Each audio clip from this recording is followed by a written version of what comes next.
I found the process of working with you great. It worked. I thought it flowed really well.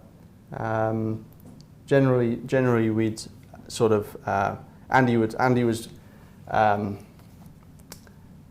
kind enough to sort of break down all of the fictional side of the story, which needed illustrating separately to the academic content in some cases, which made it easier for me to focus on what we needed to tell narratively. And then Andy just sort of broke it down into a description of what he wanted in every panel, pretty much. And then I'd draw that out. Either Andy would send me a very rough, well, not always very rough, sometimes it was pretty good. It was variable, but that's for sure. Yeah, Andy's not a bad illustrator. But no, I'm a terrible one.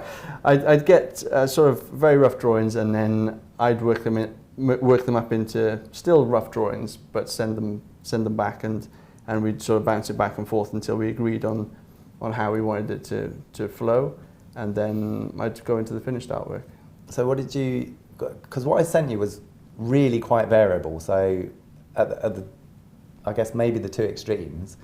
I remember with the probability bridge, for example, the bridge of death, I had a really specific idea of what it would look like. I'd done some hideously, where all the 3D was all wrong, some like mock-up visualization of it, a mood board of, the catapults, I want to be a bit like this, and the tunnels like this, and I sent you this massive elaborate thing.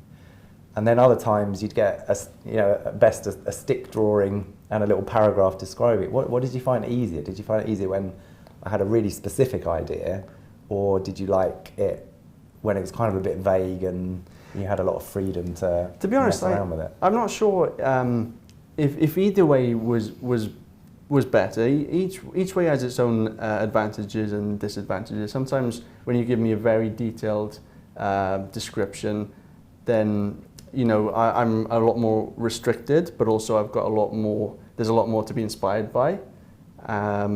And then, with the rougher descriptions, or stick drawings or whatever, then there's a lot more leeway to sort of do my own thing and come up with something as exciting as I thought I could.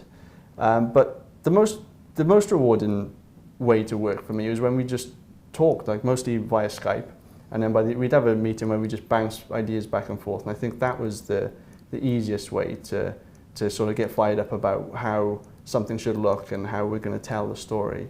So I as awkward as it sometimes is working via Skype, by the end of every meeting, I did feel quite fired up to sort of get straight to the drawing board and start bringing some of these things to life.